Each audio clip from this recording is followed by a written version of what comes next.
In the beginning God created the heaven and the earth. And the earth was without form and void, and darkness was upon the face of the deep. And the Spirit of God moved upon the face of the waters.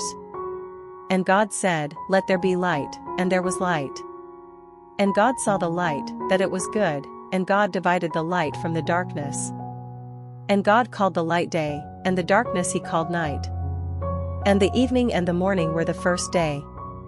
And God said, "Let there be a firmament in the midst of the waters, and let it divide the waters from the waters."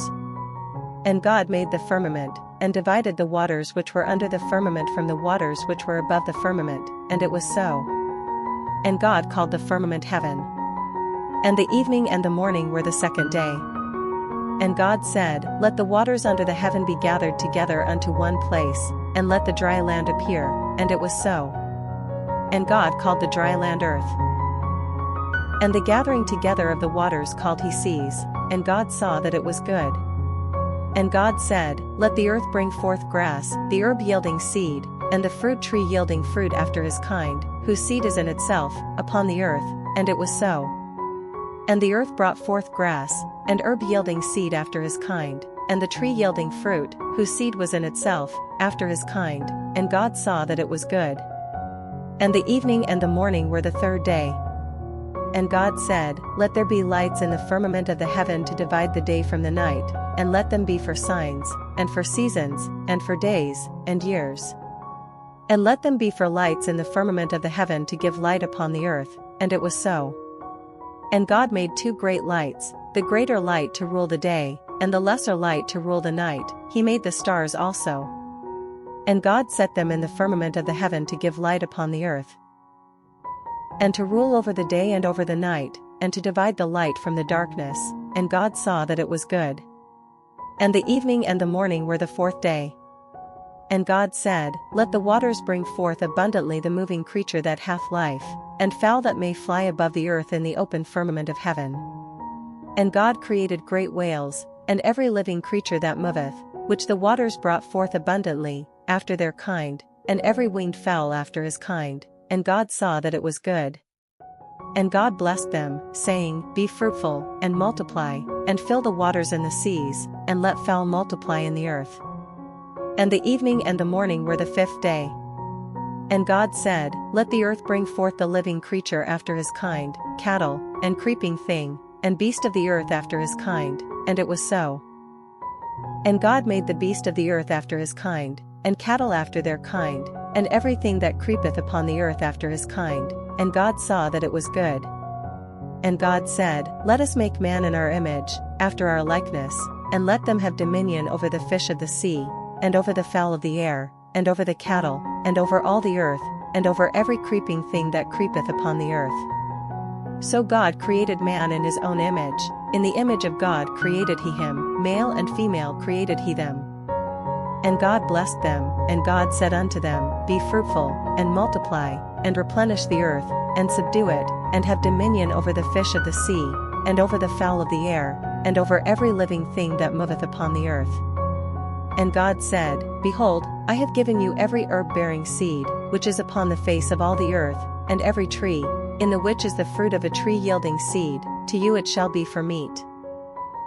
And to every beast of the earth, and to every fowl of the air, and to everything that creepeth upon the earth, wherein there is life, I have given every green herb for meat," and it was so.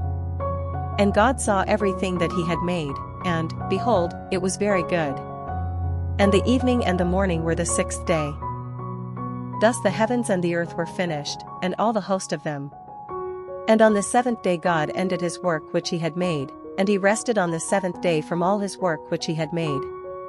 And God blessed the seventh day, and sanctified it, because that in it he had rested from all his work which God created and made. These are the generations of the heavens and of the earth when they were created, in the day that the Lord God made the earth and the heavens. And every plant of the field before it was in the earth, and every herb of the field before it grew, for the Lord God had not caused it to rain upon the earth, and there was not a man to till the ground. But there went up a mist from the earth, and watered the whole face of the ground. And the Lord God formed man of the dust of the ground, and breathed into his nostrils the breath of life, and man became a living soul. And the Lord God planted a garden eastward in Eden, and there he put the man whom he had formed.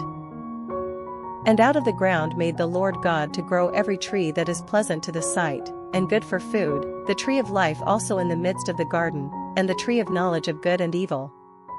And a river went out of Eden to water the garden, and from thence it was parted, and became into 4 heads.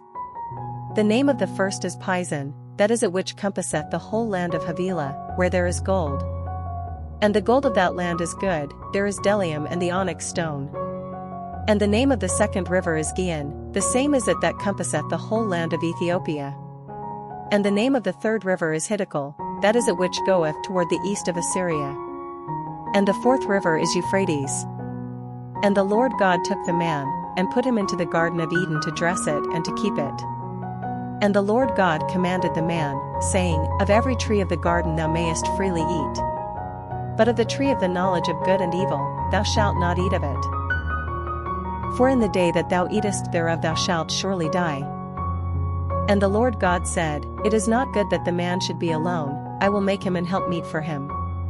And out of the ground the Lord God formed every beast of the field, and every fowl of the air, and brought them unto Adam to see what he would call them, and whatsoever Adam called every living creature, that was the name thereof. And Adam gave names to all cattle, and to the fowl of the air, and to every beast of the field, but for Adam there was not found an helpmeet for him. And the Lord God caused a deep sleep to fall upon Adam, and he slept, and he took one of his ribs, and closed up the flesh instead thereof. And the rib, which the Lord God had taken from man, made he a woman, and brought her unto the man. And Adam said, This is now bone of my bones, and flesh of my flesh, she shall be called woman, because she was taken out of man. Therefore shall a man leave his father and his mother, and shall cleave unto his wife, and they shall be one flesh. And they were both naked, the man and his wife, and were not ashamed. Now the serpent was more subtle than any beast of the field which the Lord God had made. And he said unto the woman, Yea, hath God said, Ye shall not eat of every tree of the garden? And the woman said unto the serpent, We may eat of the fruit of the trees of the garden. But of the fruit of the tree which is in the midst of the garden, God hath said, Ye shall not eat of it, neither shall ye touch it, lest ye die. And the serpent said unto the woman, Ye shall not surely die. For God doth know that in the day ye eat thereof, then your eyes shall be opened, and ye shall be as gods, knowing good and evil. And when the woman saw that the tree was good for food, and that it was pleasant to the eyes, and a tree to be desired to make one wise, she took of the fruit thereof, and did eat, and gave also unto her husband with her, and he did eat. And the eyes of them both were opened, and they knew that they were naked, and they sewed fig leaves together, and made themselves aprons. And they heard the voice of the Lord God walking in the garden in the cool of the day, and Adam and his wife hid themselves from the presence of the Lord God amongst the trees of the garden. And the Lord God called unto Adam, and said unto him, Where art thou? And he said, I heard thy voice in the garden, and I was afraid, because I was naked, and I hid myself. And he said, Who told thee that thou wast naked? Hast thou eaten of the tree, whereof I commanded thee that thou shouldest not eat? And the man said, The woman whom thou gavest to be with me, she gave me of the tree, and I did eat. And the Lord God said unto the woman, What is this that thou hast done? And the woman said, The serpent beguiled me, and I did eat. And the Lord God said unto the serpent, Because thou hast done this, thou art cursed above all cattle, and above every beast of the field, upon thy belly shalt thou go, and dust shalt thou eat all the days of thy life. And I will put enmity between thee and the woman, and between thy seed and her seed, it shall bruise thy head, and thou shalt bruise his heel. Unto the woman he said, I will greatly multiply thy sorrow and thy conception. In sorrow thou shalt bring forth children, and thy desire shall be to thy husband, and he shall rule over thee.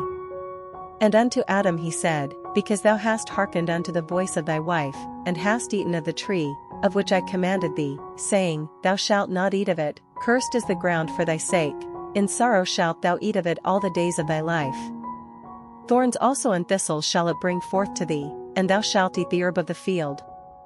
In the sweat of thy face shalt thou eat bread, till thou return unto the ground, for out of it wast thou taken, for dust thou art, and unto dust shalt thou return. And Adam called his wife's name Eve, because she was the mother of all living. Unto Adam also and to his wife did the Lord God make coats of skins, and clothed them. And the Lord God said, Behold, the man is become as one of us, to know good and evil. And now, lest he put forth his hand, and take also of the tree of life, and eat, and live forever. Therefore the Lord God sent him forth from the Garden of Eden, to till the ground from whence he was taken. So he drove out the man, and he placed at the east of the Garden of Eden cherubims, and a flaming sword which turned every way, to keep the way of the tree of life. The Gospel of the Lord. Praise to you, Lord Jesus Christ.